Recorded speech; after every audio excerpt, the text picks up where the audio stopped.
Hello everyone, and thank you so much for joining me today.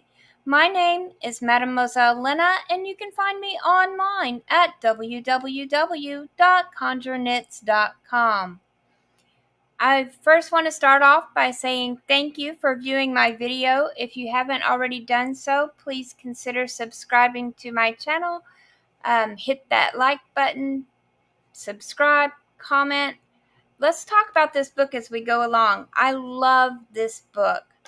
All right, so let's go ahead and get started.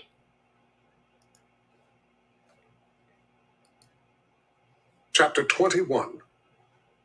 Wearily, Richard searched the ground where the trail resumed at the end of the slide, his hopes fading. Dark clouds scudded low overhead, occasionally bringing a few fat drops of cold rain to splatter on the back of his head as he hunted.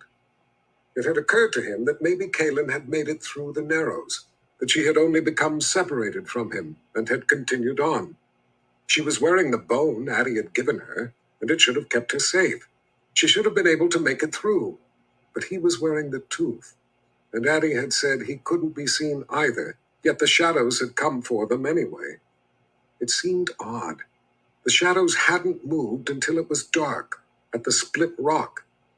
Why didn't they come for them before? There were no tracks. Nothing had been through the Narrows for a long time. Fatigue and despair enveloped him again as fits of icy wind flapped his forest cloak around him, seeming to urge him on, away from the Narrows. All hope gone, he turned once more to the path, toward the Midlands. He had only taken a few steps when a thought brought him to a sudden halt. If Kaelin had become separated from him, if she thought the underworld had taken him, if she had thought she had lost him and was alone, would she have continued on to the Midlands? Alone? No. He turned to the Narrows. No. She would have gone back to the wizard. It would be no use for her to go to the Midlands alone. She needed help. That's why she had come to Westland in the first place. Without the Seeker, the only help was the wizard. Richard dared not put too much faith in the thought, but it wasn't that far back to the place where he had fought the shadows, where he had lost her. He couldn't go on without checking, without knowing for sure. Fatigue forgotten, he plunged back into the Narrows. Green light welcomed his return. Following his tracks back, in a short time he found the place where he had fought the shadows. His footprints wandered all about in the mud of the slide, telling the tale of his battle. He was surprised at how much ground he had covered in the fight. He didn't remember all the circling, the back and forth. But then he didn't remember much of the fight, until the last part. With a jolt of recognition, he saw what he was looking for. The tracks of the two of them, together, then hers, alone. His heart pounded as he followed them, hoping so hard it hurt that they wouldn't lead into the wall. Squatting, he inspected them, touched them. Her tracks wandered about a while, seemingly confused, and then they stopped and turned. Where their pair of tracks led in from the other way, one set of tracks led back. Kaelin's. Richard stood in a rush, his breathing rapid, his pulse racing. The green light glowed irritatingly about him. He wondered how far she could have gone. It had taken them most of the night to laboriously cross the Narrows, but they hadn't known where the trail was. He looked down at the footprints in the mud. He did now. He would have to go fast. He couldn't be timid in following the way back. A memory of something Zed had told him when the old man had given him the sword came into his mind. The strength of rage, the wizard had said, gives you the heedless drive to prevail. The clear metallic ringing filled the dim morning air as the Seeker drew his sword. Anger flooded through him. Without a second thought, Richard dashed down the trail, following the tracks. The pressure of the wall buffeted him as he jogged through the cool mist. When the tracks turned, switching back and forth, he didn't slow, but set his foot to one side or the other to throw his weight the other way down the path. Keeping a steady, sustainable pace, he was able to traverse the span of the Narrows before mid-morning. Twice, he came across a shadow floating in place on the path. They didn't even move or seem to be aware of him. Richard charged through, sword first. Even without faces, they had seemed surprised as they howled apart. Without slowing, he went through the split rock, kicking a gripper out of the way. On the other side, he stopped to catch his breath. He was overwhelmed with relief that her footprints went all the way. Now, back on the forest trail, her tracks would be harder to see, but it didn't matter. He knew where she was going, and he knew she was safely through the Narrows. He felt like crying with joy in the knowledge that Kaelin was alive. He knew he was getting closer to her. The mist hadn't yet had time to soften the sharp edges of her footprints, the way it had when he had first found them. When it had gotten light, she must have followed their tracks instead of using the walls to show the way, or else he would have caught her long before now. Good girl, he thought, using your head. He would make a woodswoman of her yet. Richard trotted off down the trail, keeping the sword, and his anger, out. He didn't waste time to stop and look for signs of her trail, but whenever there was a soft or muddy patch, he looked down, checking as he slowed a little. After running over an area of mossy ground, he came to a small bare patch with footprints. He gave a cursory glance as he went by. Something he saw made him stop so suddenly that he fell. On his hands and knees, he peered down at the prints. His eyes widened. Overlapping part of her footprint was a man's boot print, nearly 3 times as large as hers. He knew without a doubt who it belonged to. The last man of the quad. Rage brought him to his feet, scrambling into a dead run. Branches and rock flashed by in a blur. His only concern was to stay on the trail and avoid accidentally running into the boundary, not out of fear for himself, but because he knew he couldn't help Kaelin if he got himself killed. His lungs burned for air as his chest heaved with exertion. The anger of the magic made him ignore his exhaustion, his lack of sleep. Clambering to the top of a small jut of rock, he saw her at the bottom of the other side. For an instant, he froze. Kaelin stood on the left, feet apart, in a half-crouch, a rock wall at her back. The last man of the quad stood in front of her, to Richard's right. Panic slashed through his anger. The man's leather uniform glistened in the wet. The hood of his chainmail shirt covered his head of blonde hair. His sword rose in his massive fists, and muscles stood out in knots along his arms. He howled a battle cry. He was going to kill her. Wrath exploded through Richard's mind. He screamed, "No!" in a murderous rage as he leapt off the rock. With both hands, he brought the sword of truth up while still in midair. When he hit the ground, he recoiled, swinging it around from behind in an arc. The sword whistled with its speed. The man had turned as Richard hit the ground. Seeing Richard's sword coming, he brought his own up defensively with lightning speed, the tendons in his wrists and hands making a popping sound as he did so. Richard watched as if in a dream as his sword came around. Every ounce of his strength went into trying to make the sword go faster, go truer, be deadlier. The magic raged with his need. Richard looked from the man's sword hard into the steel blue eyes. The seeker's sword followed the track of his eyes. He heard himself still screaming. The man held his sword straight up to deflect the blow. Everything else around the man dissolved in Richard's vision. His anger, the magic, was unleashed like never before. No power on earth could deny him the man's blood. Richard was beyond all reason, beyond all other need, beyond all other cause for living.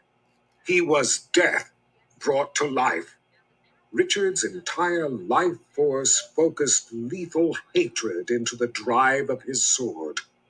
With a beat of his heart that he could feel in the straining muscles of his neck, Richard watched out of his peripheral vision with expectant elation as he held the man's blue eyes, watched his sword finally sweep the rest of the agonizing distance around in a smooth arc, at long last contacting the enemy's raised sword. He saw the detail of it shattering ever so slowly in a burst of hot fragments, freeing the bulk of the severed blade to lift into the air, twisting as it went, its polished surface glinting in the light with a flash upon each of the 3 revolutions it made, before the Seeker's sword, with all the power of his rage and the magic behind it, reached the man's head, contacting the chain mail, making the head deflect only the tiniest bit before the sword exploded through the steel links of the mail, through the man's head at eye level, filling the air with a shower of steel pieces and links. The misty morning erupted with a burst of red fog that made Richard feel a flush of exhilaration as he watched clumps of blonde hair and bone and brain tumble madly away as the blade continued its sweep through the crimson air, clearing the last ragged fragments of the enemy's skull, continuing its journey around, while the body, with only a neck and jaw and little else recognizable above that, began dropping away as if all its bones had dissolved, leaving nothing to hold it up, finally hitting the ground with a hard jolt. Globs of blood were flung up into the air in long strings, which finally arced and fell back to the ground and onto Richard, offering the victor the hot, satisfying taste of it in his mouth, where some of it had landed as he screamed his rage.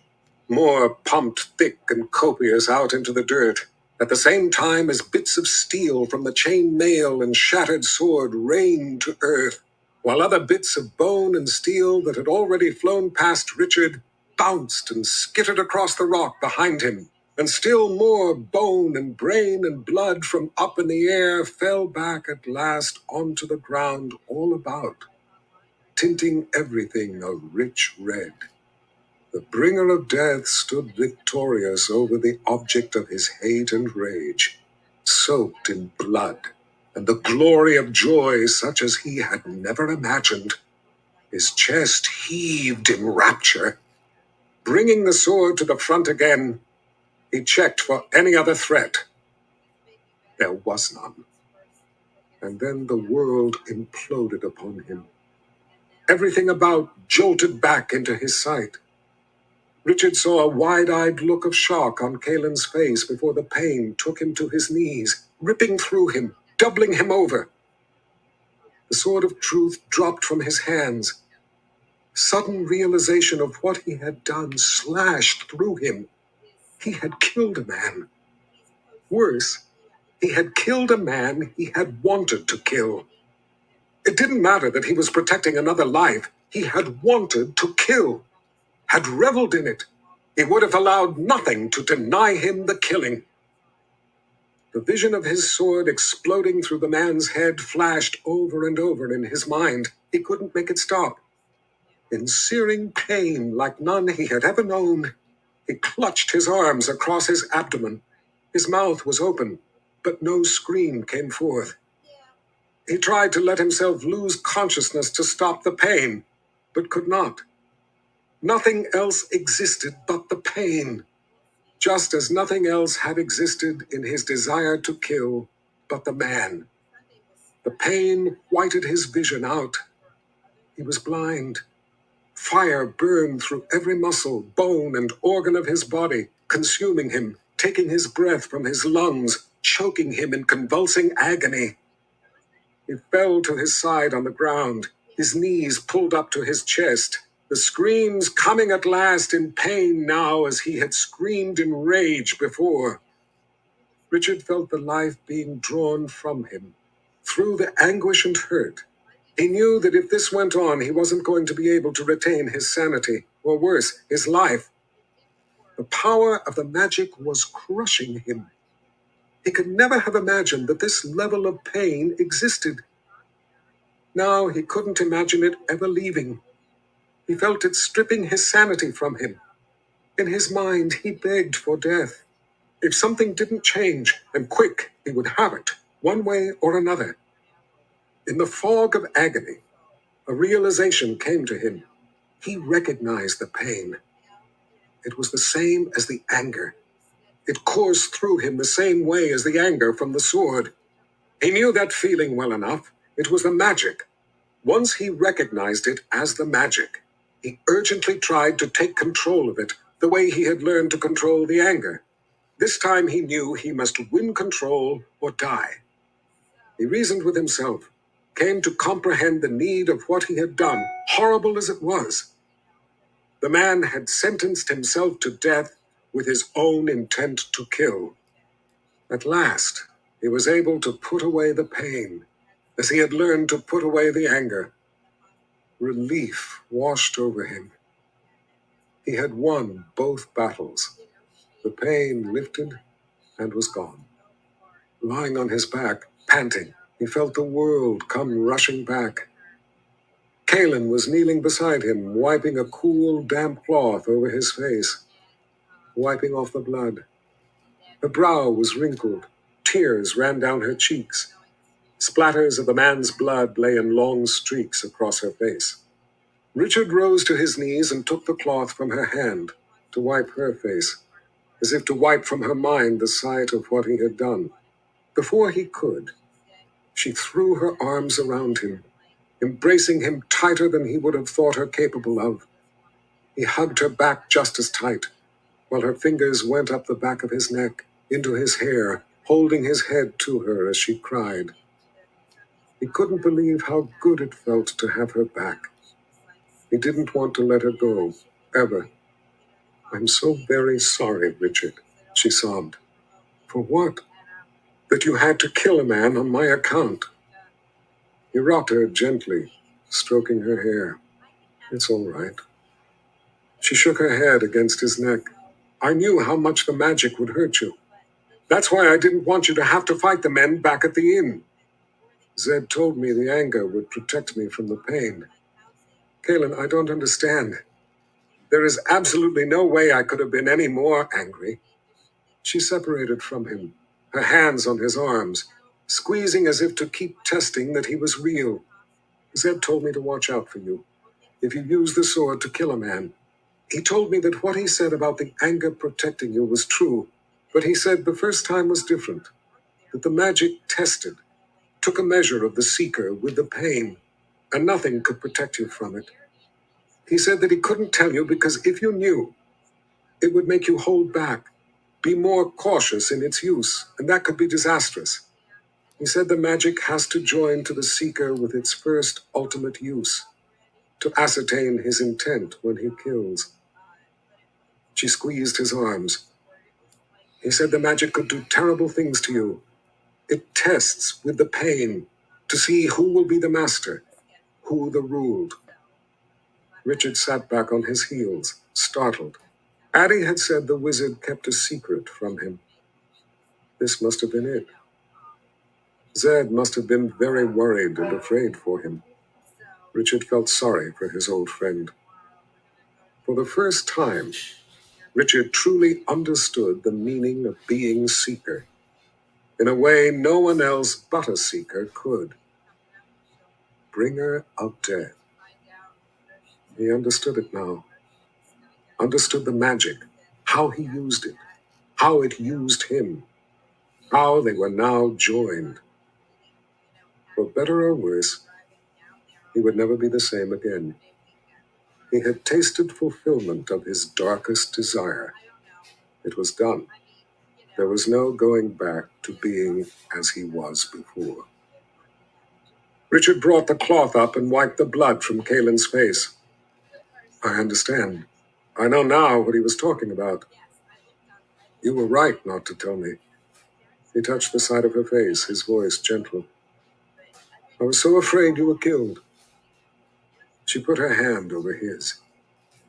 "I thought you were dead. One minute I was holding your hand, and then I realized I wasn't." Her eyes filled with tears again. "I couldn't find you. I didn't know what to do. The only thing I could think of was to go get Zed, to wait for him to wait, to get him to help me. I thought you were lost to the underworld.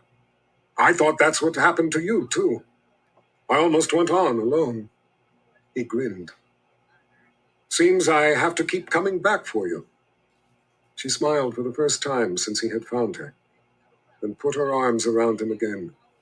Quickly, she pushed away. "Richard, we have to get out of here. There are beasts about." They will come for his body. We can't be here when they do.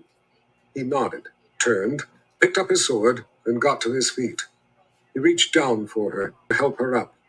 She took his hand. The magic ignited in a rage, warning its master. Startled, Richard stared at her in shock. Just as the last time, when she had touched his hand when he held the sword, the magic had come to life. Only this time it was stronger. Smiling, she didn't seem to feel anything. Richard forced the anger down. It went with great reluctance. She hugged him once more, a quick hug with her free arm. I still can't believe you are alive. I was so sure I had lost you. How did you get away from the shadows? Kaylin shook her head. I don't know. They were following us, and when we became separated and I went back, I didn't see them anymore. Did you see any? Richard nodded solemnly. Yes, I saw them. And my father again. They came for me, tried to push me into the boundary. Concern came over Kaylin's face. Why just you? Why not both of us? I don't know. Last night at the Split Rock, and later, when they started following us, it must have been me they were after, not you. The bone protected you. The last time at the boundary, they came for everyone but you, she said. What's different this time? Richard thought a moment. I don't know, but we have to get across the pass. We're too tired to have to spend tonight fighting shadows again. We must get to the Midlands before dark. And this time, I promise I won't let go of your hand. Kaylin smiled and squeezed his hand. I won't let go of yours either. I ran back through the Narrows. It didn't take long that way. You up to that? She nodded. When they started running at an easy pace, he thought she could keep up. As the last time he crossed, no shadows followed, although several floated above the path. And as before, Richard went through them sword first without waiting to find out what they would do. Kaylin flinched at their howls.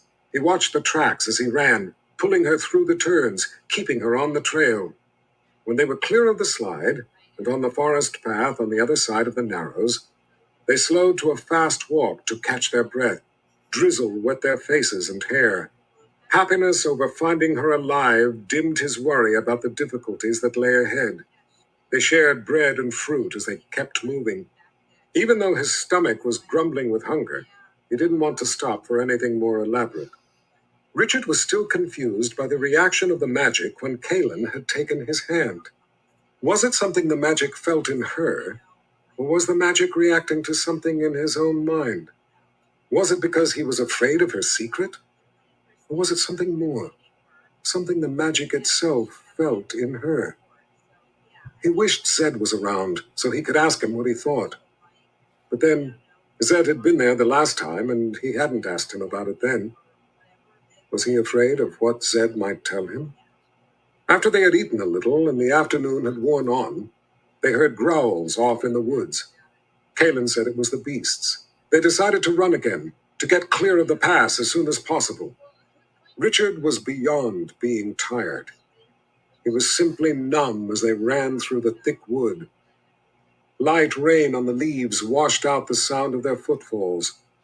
Before dark, they came to the edge of a long ridge. Below, the trail descended in a series of switchbacks.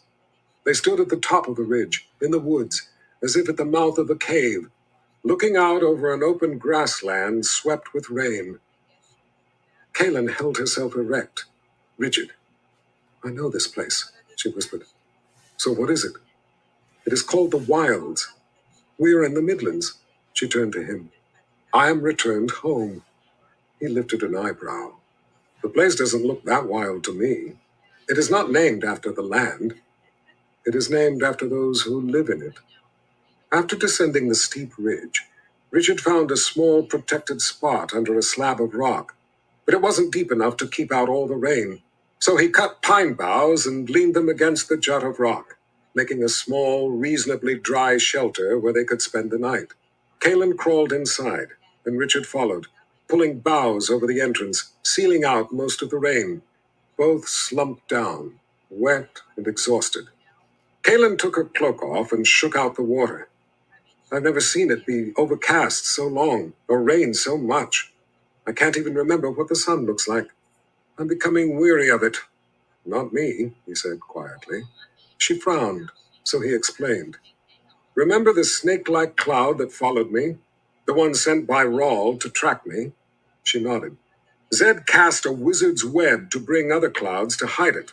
As long as it's cloudy, and we can't see the snake cloud, neither can Rawl. I prefer the rain to darken Rawl. Kalen thought this over. From now on, I will be happier about the clouds. But next time, could you ask him to bring clouds that are not so wet? Richard smiled and nodded. You want anything to eat? She asked. He shook his head. I'm too tired. I just want to sleep. Is it safe here? Yes. No one lives near the boundary in the wilds. Addie said we are protected from the beasts, so the heart-hounds should not bother us. The sound of steady rain was making him all the more sleepy. They wrapped themselves in their blankets, the night being cold already. In the dim light, Richard could just make out the features of Kalen's face as she leaned up against the rock wall. The shelter was too small for a fire, and everything too wet anyway. He reached into his pocket, fingering the pouch with the nightstone, considering if he should take it out to see better, but at last decided against it. Kalen smiled over at him. Welcome to the Midlands. You have done as you said you would. You got us here. Now the hard work begins. What would you have us do? Richard's head was throbbing. He leaned back next to her. We need someone with magic who can tell us where the last box is, where to find it, or at least where to look for it. We can't just go running around blindly. We need someone who can point us in the right direction. Who do you know like that? Kalen gave him a sideways glance. We are a long way from anyone who would want to help us.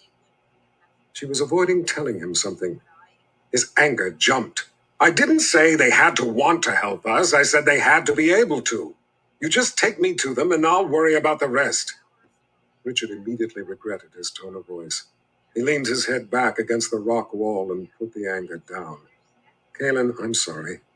He rolled his head away from her. I've had a hard day. Besides killing that man, I had to run my sword through my father again. But the worst of it was I thought my best friend was lost to the underworld. I just want to stop Rawl, to end this nightmare. He turned his face to hers, and she gave him one of her special tight-lipped smiles. Kalen watched his eyes in the near darkness for a few minutes. Not easy, being Seeker, she said softly. He smiled back at her. Not easy, he agreed. The mud people, she said at last. They may be able to tell us where to search, but there is no guarantee they will agree to help us.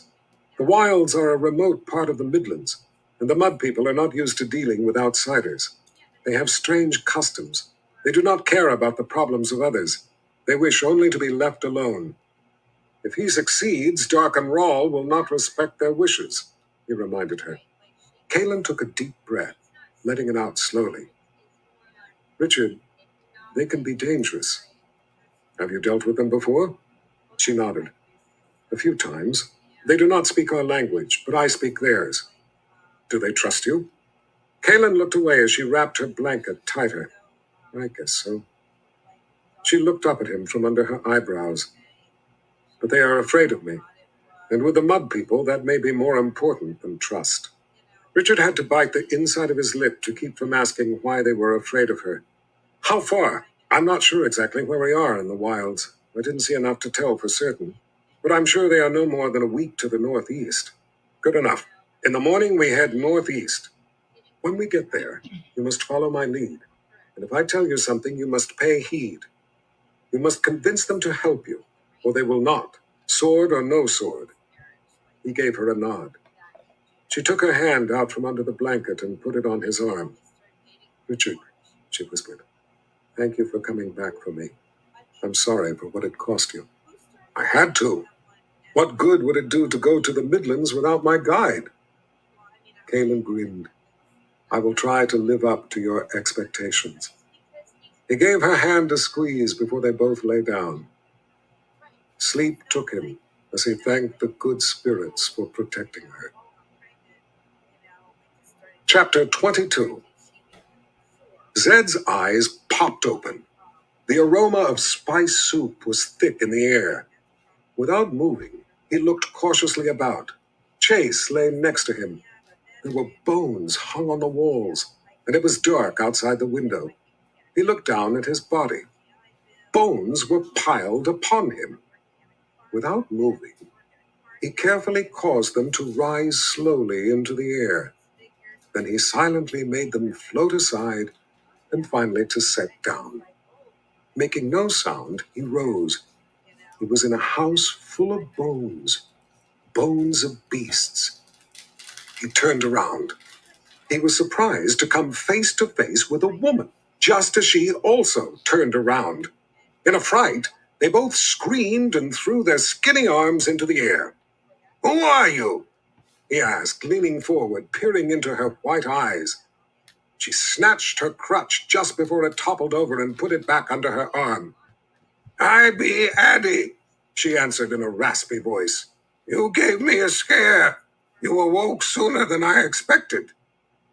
Zed straightened his robes. "How many meals have I missed?" he demanded.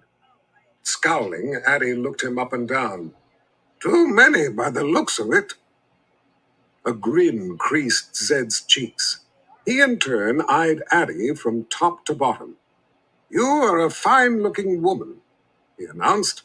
With a bow, he took her hand and kissed it lightly, then stood up proud and straight, holding one bony finger skyward. "Zedekazul Zorander, humbly at your whim, my dear lady." He leaned forward. "What's wrong with your leg?" "Nothing. It'd be perfectly fine." No, he said with a frown, pointing. "Not that one, the other." Addie looked down at the missing foot, then back up to Zed. "It does not go all the way to the ground. What be the matter with your eyes?" "Well, I hope you learned your lesson. You only have one foot left, you know." Zed's frown melted back to a grin. "And the problem with my eyes," he said in his thin voice, "is that they have been famished, but now they are feasting." Addie smiled a little smile. "Would you like a bowl of soup, wizard?" "I thought you would never ask, sorceress." He followed her as she worked her way across the room to the kettle hanging in the fireplace, and after she had dished out 2 bowls of soup, carried them to the table. Leaning her crutch against the wall, she sat opposite him and cut a thick slice each of bread and cheese, pushing them across the table to him. Zed bent over and dug right in, but stopped after one swallow of soup and looked up at her white eyes. "Richard made this soup," he said in an even voice, the second spoonful hanging midway between the bowl and his mouth. Addie tore off a piece of bread and dunked it in the soup as she watched him. "That be true. You'll be fortunate. Mine would not be this good." Zed looked around as he put the spoon down in the bowl. "And where is he?" Addie took a bite of the bread and chewed, watching Zed. When she had swallowed, she answered, "He and the mother confessor have gone through the pass to the Midlands. Although he knows her only as Kaelin, she still hides her identity from him."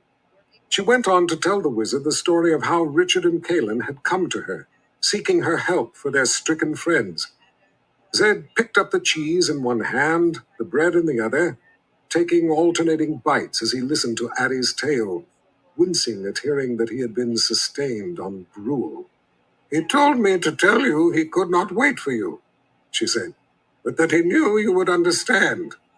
The Seeker gave me instructions to pass on to Chase, for him to return and make preparations for when the boundary fails, for the coming of Rawl's forces.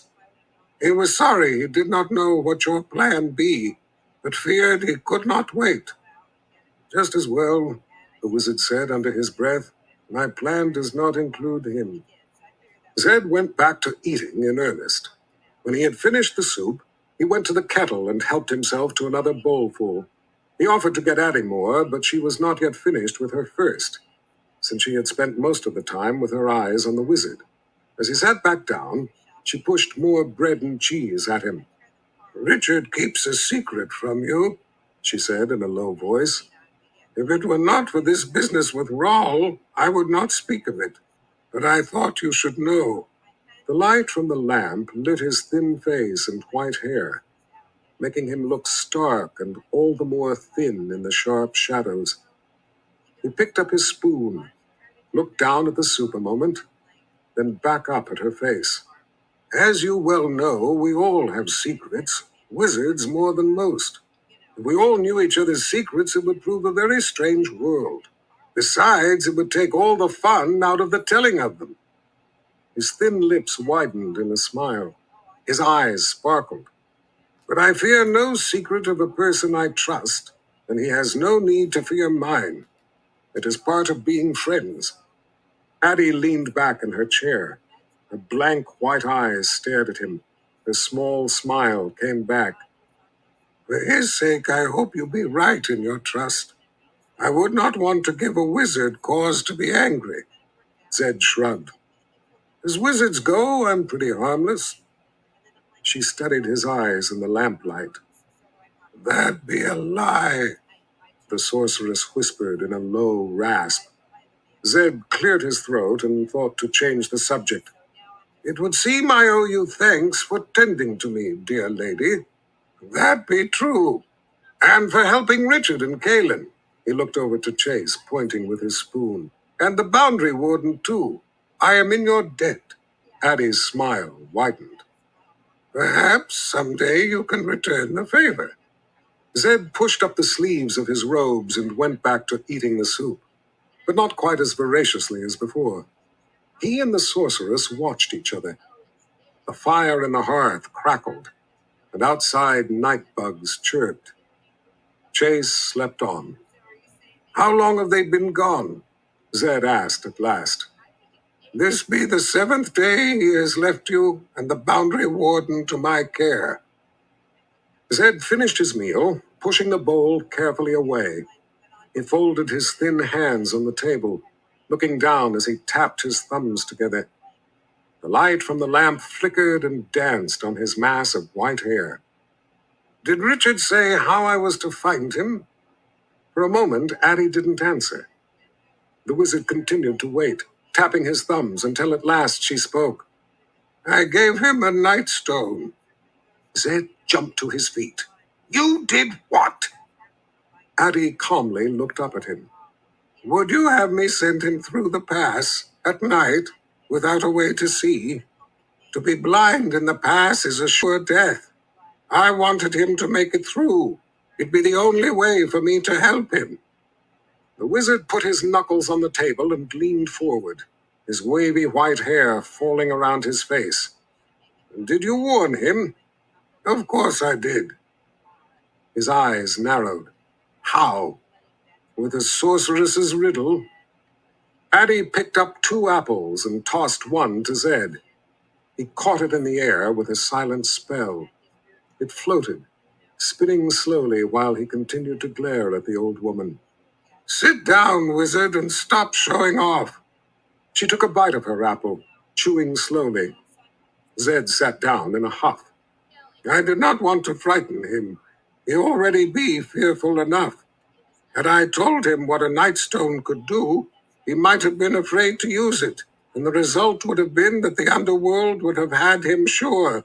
Yes, I warned him, but with a riddle, so he would figure it out later, after he be through the pass.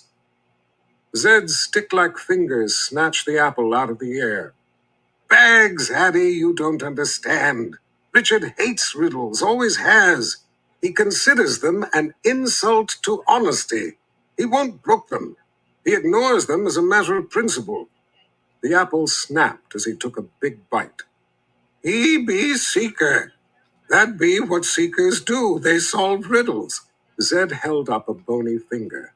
Riddles of life, not words. There is a difference. Addie set her apple down and leaned forward, putting her hands on the table. A look of concern softened her face. Zed, I was trying to help the boy.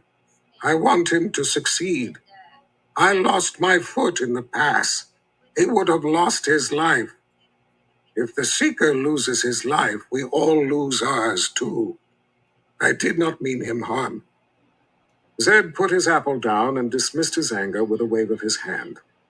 I know you meant no harm, Addie. I did not mean to suggest you did. He took Addie's hands in his. It will be all right. I be a fool, she said bitterly. He told me he disliked riddles, but I never thought more of it. Zed, seek him through the Nightstone. See if he has made it through. Zed nodded. He closed his eyes and let his chin sink to his chest as he took 3 deep breaths. Then he stopped breathing for a long time. From the air about came the low, soft sound of distant wind. Wind on an open plain, lonely, baleful, haunting. The sound of the wind left at last, and the wizard began breathing again. His head came up, and his eyes opened. He is in the Midlands. He has made it through the pass. Addie gave a nod of relief. I will give you a bone to carry, so that you may go safely through the pass. Will you go after him now? The wizard looked down at the table, away from her white eyes. No, he said in a quiet voice. He will have to handle this, among other things, on his own. As you said, he is the seeker. I have an important task to attend to if we are to stop Dark and Rawl. I hope he can stay out of trouble in the meantime. Secrets? The sorceress asked, smiling her little smile. Secrets, the wizard nodded. I must leave right away. She took one hand out from under his and stroked his leathery skin. It be dark outside. Dark, he agreed. Why not stay the night? Leave with the light. Zed's eyes snapped up, looking at her from under his eyebrows. Stay the night? Addie shrugged as she stroked his hands. It be lonely here sometimes. Well, Zed's impish grin lit his face. As you say, it is dark outside, and I guess it would make more sense to start out in the morning. A sudden frown broke out, wrinkling his brow. This isn't one of your riddles, is it? She shook her head, and his grin came back. I have my wizard's rock along. Could I interest you? Addie's face softened in a shy smile. I would like that very much. She watched him as she sat back, taking a bite of her apple. Zed arched an eyebrow. Naked? Wind and rain bowed the long grass in broad, slow waves as the two of them made their way across the open, flat plain. Trees were few and far between, mostly birch and alder in clusters along streams. Kalen watched the grass carefully. They were near the Mud People's territory. Richard followed silently behind, keeping her under his watchful eye as always. She didn't like taking him to the Mud People, but he was right. They had to know where to look for the last fox, and there was no one else anywhere near who could point them in the right direction. Autumn was wearing on, and their time was dwindling. Still, the Mud People might not help them, and then the time would be wasted. Worse, although she knew they probably would not dare to kill a confessor, even one traveling without the protection of a wizard, she had no idea if they would dare to kill the seeker. She had never traveled the Midlands before without a wizard. No confessor did. It was too dangerous. Richard was better protection than Giller, the last wizard assigned her. But Richard was not supposed to be her protection. She was supposed to be his. She couldn't allow him to put his life at risk for her again. He was more important than she to stopping Rawl. That was what mattered, above all else. She had pledged her life in defense of the Seeker, in defense of Richard. She had never meant anything more ardently in her life. If a time came that called for a choice, it must be she who died. The path through the grasses came to 2 poles, one set to each side of the trail. They were wrapped in skins dyed with red stripes. Richard stopped by the poles, looking up at the skulls fixed atop them. This meant to warn us away? He asked as he stroked one of the skins. No, they are the skulls of honored ancestors, meant to watch over their lands. Only the most respected are accorded such recognition. Well, that doesn't sound threatening. Maybe they won't be so unhappy to see us after all. Kalen turned to him and lifted an eyebrow. One of the ways you get to be revered by the Mud People is by killing outsiders. She looked back at the skulls. But this is not meant as a threat to others. It is simply a tradition of honor among themselves. Richard took a deep breath as he withdrew his hand from the pole. Let's see if we can get them to help us, so they can go on revering their ancestors and keeping outsiders away. Remember what I told you, she warned. They may not want to help. You have to respect that if it is their decision. These are some of the people I am trying to save. I don't want you to hurt them. Kalen, it's not my desire or intention to hurt them. Don't worry, they will help us. It's in their own interest. They may not see it that way, she pressed. The rain had stopped, replaced by a light, cold mist she felt on her face. She pushed the hood of her cloak back. Richard, promise me you won't hurt them. He pushed his hood back also, put his hands on his hips, and surprised her with a little smile out of one side of his mouth. Now I know how it feels. What? She asked, a tone of suspicion in her voice. As he looked down at her, his smile grew. Remember when I had the fever from the snake vine, and I asked you not to hurt Zed? Now I know how you felt when you couldn't make that promise. Kaylin looked into his gray eyes, thinking of how much she wanted to stop Rawl, and thought of all those she knew whom he had killed. And now I know how you must have felt when I could not make that promise. She smiled in spite of herself. Did you feel this foolish for asking? He nodded.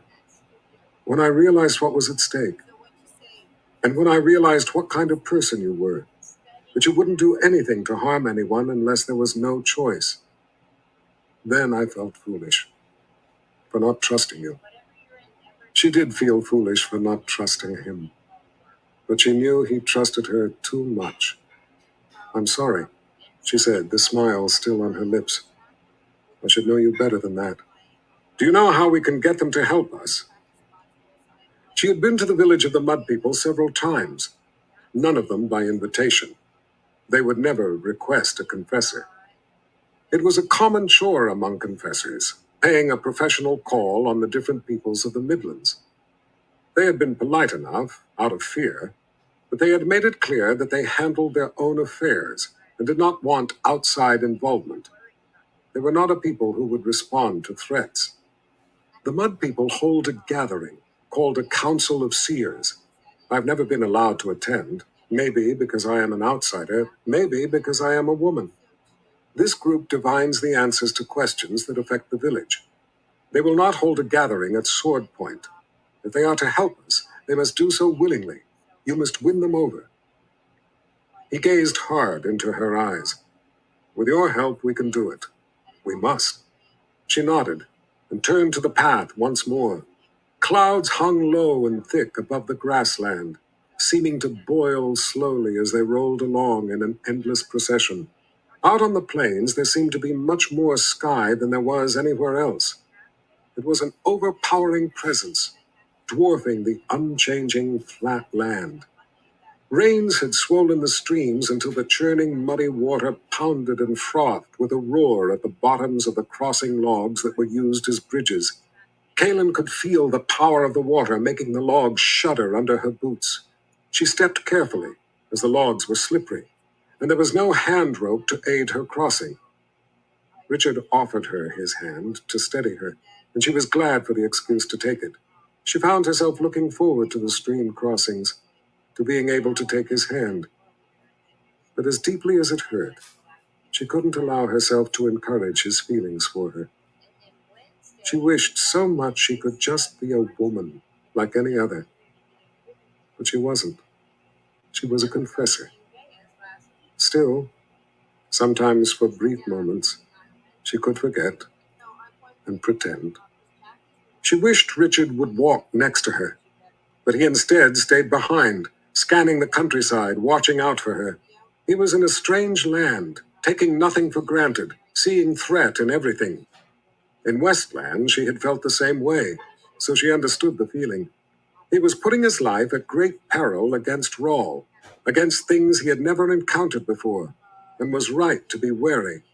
The wary died quick enough in the Midlands, the unwary faster still. After crossing another stream and plunging back into the wet grass, 8 men sprang up suddenly in front of them. Kaelin and Richard came to an abrupt halt.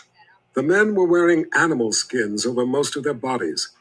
Sticky mud that didn't wash away in the rain was smeared over the rest of their skin and faces, and their hair smoothed down with it. Clumps of grass were tied to their arms and to the skins and stuffed under headbands, making them invisible when they had been squatted down. They stood silently in front of the 2 of them. All wore grim expressions. Kaelin recognized several of the men. It was a hunting party of mud people. The eldest, a fit, wiry man she knew as Savidlin, approached her. The others waited, spears and bows relaxed but ready. Kaelin could feel Richard's presence close behind her. Without turning, she whispered for him to stay calm and do as she did. Savidlin stopped in front of her. "Strength to Confessor Kaelin," he said. "Strength to Savidlin and the Mud People," she answered in their language. Savidlin slapped her across the face, hard. She slapped him back just as hard. Instantly, Kaelin heard the ringing sound of Richard's sword being pulled free. She spun on her heels. "No, Richard!" He had the sword up, ready to strike. "No!" She grabbed his wrists. "I told you to stay calm and do as I do." His eyes flicked from Savidlin's to hers. They were filled with unleashed anger, the magic that was ready to kill. The muscles in his jaw flexed as he clenched his teeth. "And if they slit your throat, would you have me let them slit mine as well?" That is the way they greet people. It is meant to show respect for another's strength. He frowned, hesitating. "I'm sorry I did not warn you. Richard, put the sword away." His eyes went from hers to Savidlin, and then back to hers again, before he yielded and angrily thrust the sword back into its scabbard. Relieved, she turned back to the Mud People as Richard stepped up protectively next to her. Savidlin and the others had been watching calmly. They didn't understand the words, but they seemed to grasp the meaning of what had happened. Savidlin looked away from Richard to Kaelin. He spoke in his dialect. "Who is this man with the temper?" "His name is Richard. He is the seeker of truth." Whispers broke out among the other members of the hunting party. Savidlin's eyes sought Richard's. "Strength to Richard, the seeker." Kaelin told him what Savidlin had said. There was still a hot look on his face. Savidlin stepped up and hit Richard, not with an open hand as he had hit her, but with his fist. Immediately, Richard unleashed a powerful blow of his own that knocked Savidlin from his feet and sent him sprawling on his back. He lay dazed on the ground with his limbs strewn awkwardly out. Fists tightened on weapons. Richard straightened, giving the men a dangerous look that kept them rooted firmly in place. Savidlin propped himself up on one hand, rubbing his jaw with the other. A grin spread across his face. "None has ever shown such respect for my strength. This is a wise man." The other men broke out in laughter. Kaelin held her hand over her mouth, trying to hide her own. The tension evaporated. "What did he say?" Richard demanded. "He said you have great respect for him, that you are wise. I think you have made a friend." Savidlin held his hand out for Richard to help him up. Warily, Richard complied. Once on his feet, Savidlin slapped Richard on the back, putting an arm around his big shoulders. "I am truly glad you recognize my strength, but I hope you do not come to respect me any more." The men laughed. "Among the Mud People, you shall be known as Richard with the Temper." Kaelin tried to hold back her laughter while she translated. The men were still snickering. Savidlin turned to them. "Maybe you men would like to greet my big friend and have him show you his respect for your strength." They all held their hands out in front of themselves and shook their heads vigorously. "No," one of them said between fits of laughter. "He has already shown you enough respect for all of us." He turned back to Kaelin. "As always, Confessor Kaelin is welcome among the Mud People." Without looking over, he gave a nod of his head, indicating Richard. Is he your mate? No. Savidlin tensed. Then you have come here to choose one of our men? No, she said, her voice regaining its calmness. Savidlin looked greatly relieved. The confessor chooses dangerous traveling companions. Not dangerous to me, only to those who would think to harm me. Savidlin smiled and nodded, then looked Kalen up and down. You wear odd things, different from before. Underneath, I am the same as before, Kalen said as she leaned a little closer to make her point. That is what you need to know. Savidlin backed away a little from her intense expression and gave a nod. His eyes narrowed. And why are you here? So that we might help each other. There is a man who would rule your people. The Seeker and I would have you rule yourselves. We came seeking your people's strength and wisdom to aid us in our fight. Father Rawl, Savidlin announced knowingly. You know of him? Savidlin nodded. A man came. He called himself a missionary, said he wanted to teach us of the goodness of one called Father Rawl. He talked to our people for 3 days, until we became tired of him. It was Kalen's turn to stiffen. She glanced to the other men, who had started smiling at the mention of the missionary. She looked back to the elder's mud-streaked face. And what happened to him after the 3 days? He was a good man. Savidlin smiled meaningfully. Kalen straightened herself. Richard leaned closer to her. What are they saying? They want to know why we are here. They said they have heard of Dark and Rawl. Tell them I want to talk to their people, that I need them to call a gathering. She looked up at him from under her eyebrows. I am getting to that. Addie was right. You are not a patient person. Richard smiled. No, she was wrong. I am very patient, but I am not very tolerant. There is a difference. Kalen smiled at Savidlin as she spoke to Richard. Well, please do not become intolerant just now or show them any more respect for the moment. I know what I am doing, and it is going well. Let me do it my way, all right? He agreed, folding his arms in frustration. She turned once more to the elder. He peered at her sharply and asked something that surprised her. Did Richard with the temper bring us the rains? Kalen frowned. Well, I guess you could say that. She was confused by the question and didn't know what to say, so told him the truth. The clouds follow him. The elder studied her face intently and nodded. She didn't feel comfortable under his gaze and sought to bring the conversation back to the reason for her visit. Savidlin, the Seeker has come to see your people on my advice. He is not here to harm or interfere with your people.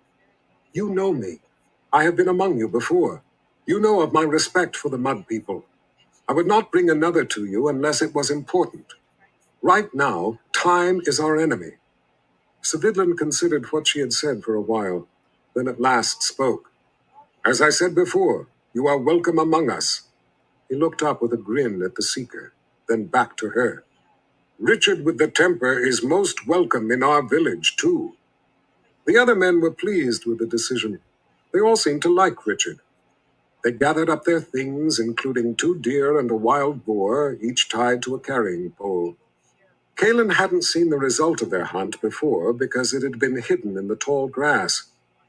As they all started off down the path, the men gathered about Richard, touching him cautiously and jabbering questions he couldn't understand. Savidlin clapped him on the shoulders, looking forward to showing off his big new friend to the village. Kalen went along beside him, for the most part ignored, and happy that so far they liked Richard. She understood the feeling. It was hard to dislike him. But there was some other reason for their ready acceptance of him. She worried about what that reason could be. I told you I would win them over, Richard said with a grin as he looked at her over their heads. I just never thought I would do it by laying one of them out. All right, I think we're going to go ahead and stop here. We will continue next week with chapter 23. And I hope you all have a very wonderful and amazing week. And I will see you back here next Wednesday. Love you bunches. Shalom.